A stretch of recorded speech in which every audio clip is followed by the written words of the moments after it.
Your brothers and sisters, have you ever seen the moment where someone takes shahada, someone says La ilaha illallah Muhammadan Rasulullah for the very first time, and the emotion that they display, you look at that and you say, I wish I had that. You know, subhanAllah, I remember there was once a young sister that was becoming Muslim that was saying La ilaha illallah Muhammadan Rasulullah, and she struggled to get through it, and there was an elder Muslim sister that had been Muslim her entire life that started to cry very heavily as well. And she said that I'm crying because I've been saying La ilaha illallah Muhammadan Rasulullah for over 60 years and I never cried. La ilaha illallah Muhammadan Rasulullah never brought me to tears. And this person is saying it for the very first time and it's bringing them to tears. And you wonder and you say, subhanAllah, where is that excitement? Or perhaps you are a convert to Islam and you remember those moments and you go back and you think, well, I want to feel that way again. Or you had moments in Ramadan or moments in your life where you really feel like you peaked in terms of your faith.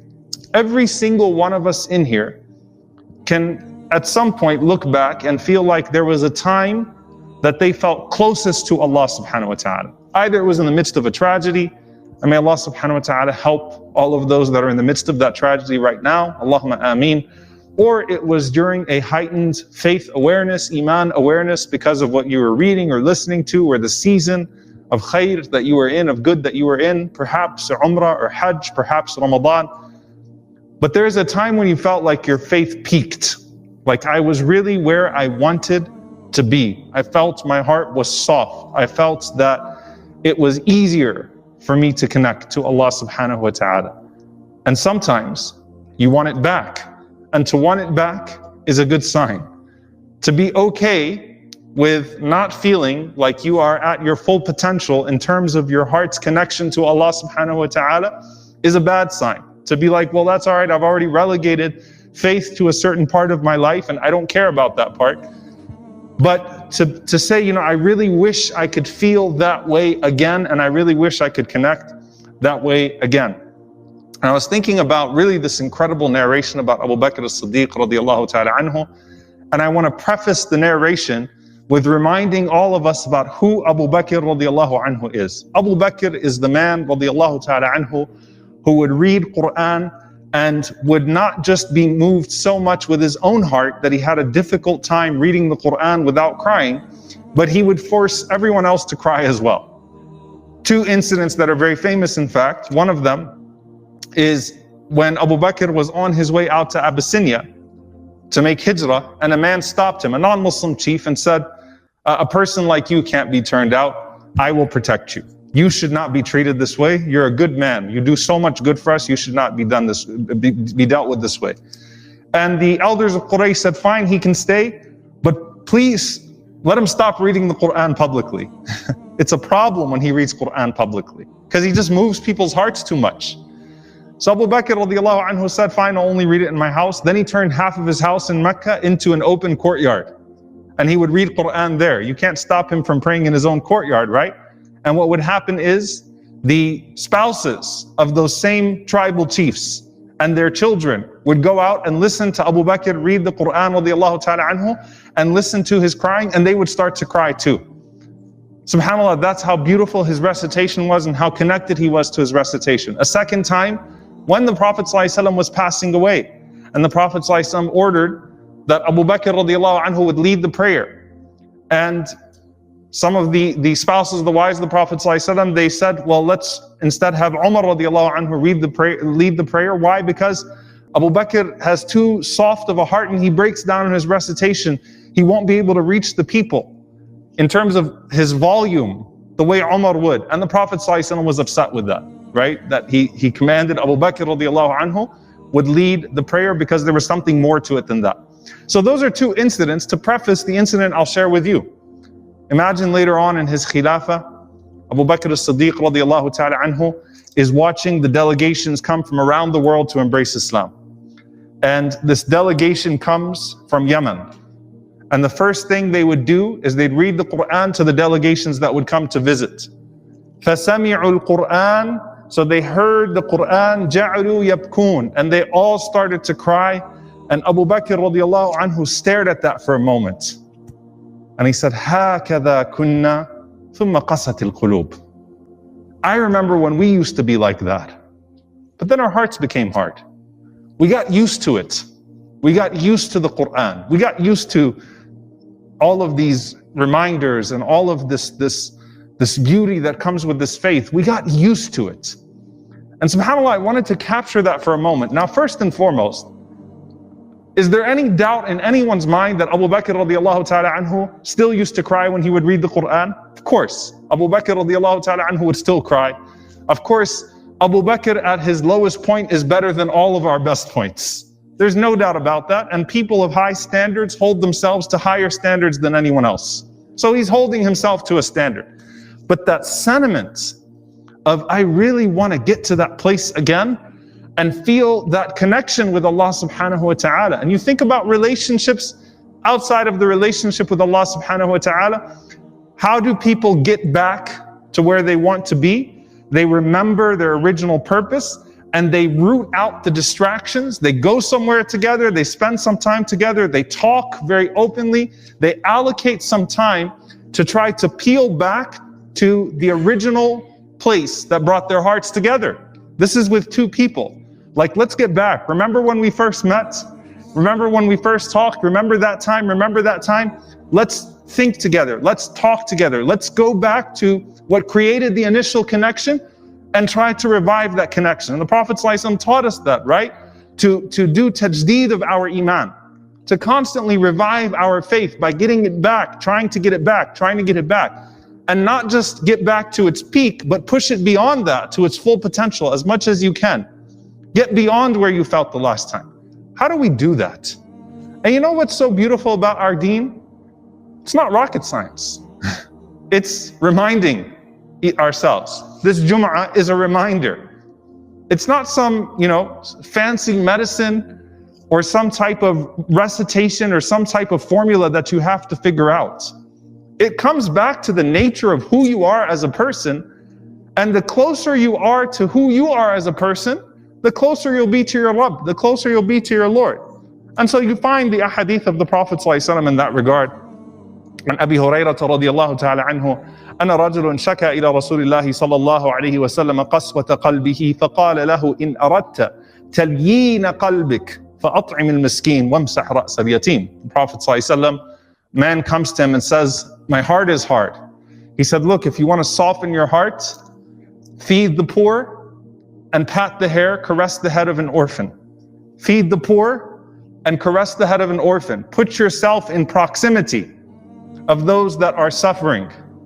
What do we do when we feel overwhelmed by hardship that's out there? We shut it off because we have the ability to do so. I'm going to watch other things. I don't want to watch this stuff. I don't want to see this stuff. I don't want to know what's going on in the world. I want to enjoy my peace, and this disrupts my peace of mind. It also disrupts the potential of your faith and the state of your heart.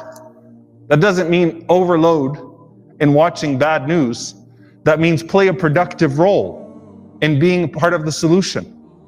If you can't find ways to volunteer, subhanAllah, everything that's happening right now, do you know how much hunger there is out there? Do you know what the state of our refugee brothers and sisters are out there right now? Do you know how many people are out there struggling? And do you know that all of these agencies are looking for volunteers? Wear your mask. If you have your vaccine, you can't, inshallah ta'ala, you're even in a better state. Go out there, volunteer to serve the people. Be in proximity of that. And it will put your heart in a softer place. It'll remind you of original purpose. It'll take you back to it. It's not sufficient to just think about it as some faraway thing. So that's one thing the Prophet ﷺ taught us about action, in putting ourselves close to it. Spending time close to it is important. But I want to get to another part of this, another element of this. Before a heart becomes diseased or dead, it becomes distracted. Before a heart becomes diseased or dead, it becomes distracted. Abu Bakr radiallahu anhu was not talking about this is how we used to be. Then we started to gossip a lot. Then we started to backbite. Then we started to spend time in these groups and we started to sin more. He's talking about distraction. Lahiyatan qulubuhum, right? Where Allah and of course that's far away from the Sahaba of the Prophet ﷺ, but a warning. Distracted hearts. Distracted hearts. Diseased hearts are when you're actively putting poison, spiritual poison into your hearts. Distracted hearts are those that don't spend enough time focusing on what truly gives life to the heart. But if you're not spending enough time, if you have a distracted heart, then you're bound for a diseased heart. And if you let the disease persist, then you risk death of the heart. And this is something that's really important because, subhanAllah, in these times, we go back to these ahadith of the Prophet sallallahu alaihi wasallam. The Prophet sallallahu alaihi wasallam said, "لا تكثروا الكلام بغير ذكر الله، فإن كثرة الكلام بغير ذكر الله قسوة للقلب، وإن أبعد الناس من الله القلب القاسي." نسأل الله العافية. The Prophet sallallahu alaihi wasallam said, "Don't speak too much without remembering Allah subhanahu wa ta'ala, because to speak too much without remembering Him is to risk the hardness of the heart. And the furthest of people away from Allah are those who have the hardest hearts." I want you to think about, very objectively, it's been a year, right? Since things really shifted the way that they shifted. For the most part, it's almost been an entire year. How much time objectively are you spending in your groups now? How much time objectively are you spending on your social media? How much time are you spending talking to people through devices or whatever it may be? And do you see that there is a healthy proportion of how much you're talking about Allah subhanahu wa ta'ala or talking about beneficial things? And I'm not even talking about wasting away in gossip. And I mean, subhanAllah, to sin and to do harm in times where we should be reminded of Allah subhanahu wa ta'ala at an extra level, that's a bad place to be. May Allah protect us all. Talking about wasting a lot of time, wasting a lot of discussion, having long conversations that are of no benefit whatsoever. Proportionally, how do I shift that now? And subhanAllah, we know that Allah subhanahu wa ta'ala's best reminder, that the best dhikr, the best remembrance of Allah subhanahu wa ta'ala is what? Al-Quran. It is the Quran itself. Ramadan is right around the corner. It will hit us quicker than we know. SubhanAllah, it is right around the corner. Allahumma balighna Ramadan. Allahumma balighna Ramadan. Allahumma balighna Ramadan. Of course, another janazah today. Janazahs almost every week. Who knows if we make it? May Allah subhanahu wa ta'ala allow us to make it. And you're talking about the Quran. How much time you're spending with the Quran. It's not rocket science, dear brothers and sisters, that if you want to know the state of the softness of your heart, spend time reading alone, reflecting on the Quran. قال ابن القيم رحمه الله تعالى: إذا أردت أن تعلم ما عندك وعند غيرك من محبة الله فانظر محبة القرآن من قلبك. If you want to know where you are in regards to your connection with Allah and others are in regards to their love of Allah, mahabbatillah, the love of Allah, then look at the love that your heart has for the Quran. Abu Bakr radiallahu anhu held himself to a standard. So what he saw there, does anyone really think that those people that he saw loved the Quran more than him? Or did he see a freshness? Did he see a connection? Or he said, I want to be that way. I want to have that. I want to always capture that fresh feeling of the Quran. That fresh feeling of the Quran. Are you reading Quran more than you were before? Are you spending more time with the book of Allah subhanahu wa ta'ala? Reflecting on that dhikr.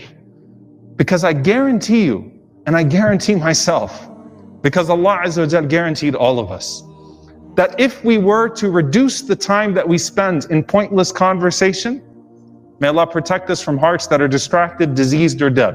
Allahumma ameen. If we were to spend less time in that and more time with that recitation, our hearts will be alive. Our hearts will be alive. And you know, they talk about social media addiction, right?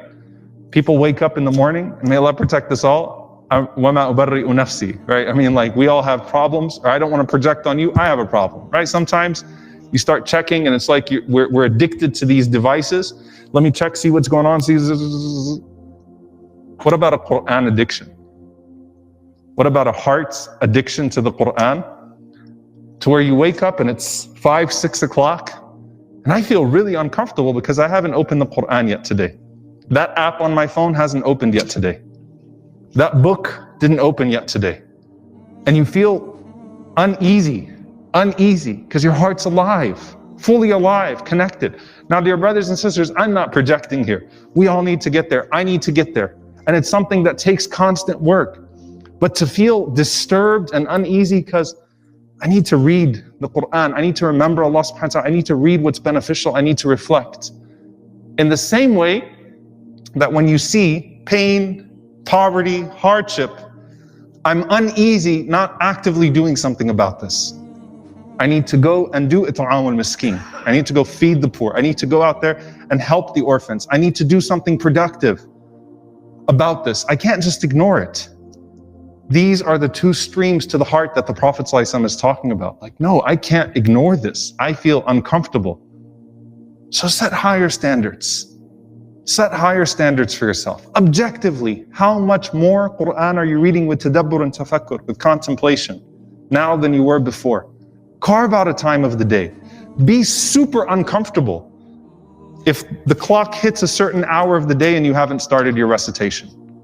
May Allah subhanahu wa ta'ala revive our hearts constantly, and may Allah let our hearts be in the best state when we die. May Allah subhanahu wa ta'ala, Ya muqallib al-qulub, thabbit qulubana ala dinik. Oh Allah, turner of hearts, make our hearts firm on your deen, and let the best state of our heart be on the last day of our lives. May Allah subhanahu wa ta'ala connect our hearts to His words and to the deeds that are pleasing to Him. Allahumma ameen. Aqulu qawli hadha wa astaghfirullah li wa lakum wa li sa'iril muslimin fastaghfiruhu innahu huwal ghafurur rahim.